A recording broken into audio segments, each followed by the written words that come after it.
SLBC tunnel ప్రమాదంపై BJP MP DK Aruna ఆందోళన వ్యక్తం చేశారు. సహాయక చర్యలు, ప్రభుత్వ తీరుపై తీవ్ర అసంతృప్తిని వ్యక్తం చేశారు. టన్నెల్ కూలి 3 రోజులవుతున్నా చిక్కుకుపోయిన వారి ఆచూకీ తెలియరాలేదన్నారు.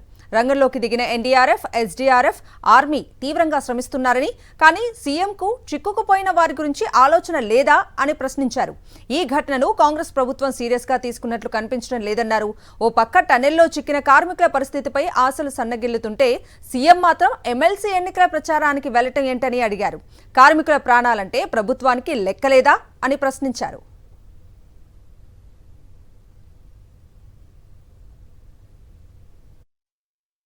3 రోజులైంది. ఈ రోజు వాళ్ళు ఎదుర్కొని పోయి ఇప్పటిదాకా లోపల వాళ్ళని ఐడెంటిఫై చేయలేకపోయింది. వాళ్ళ యొక్క పరిస్థితిని ఎన్డీఆర్ఎఫ్,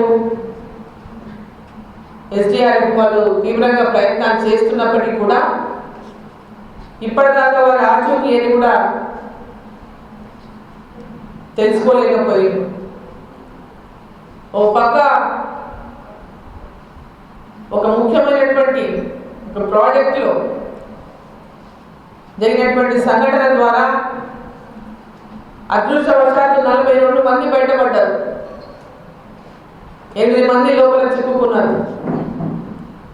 వారి పరిస్థితి ఇంకా ఏందో ఇప్పటిదాకా తెలియనటువంటి పరిస్థితి ఉన్నది. మరి దాని మీద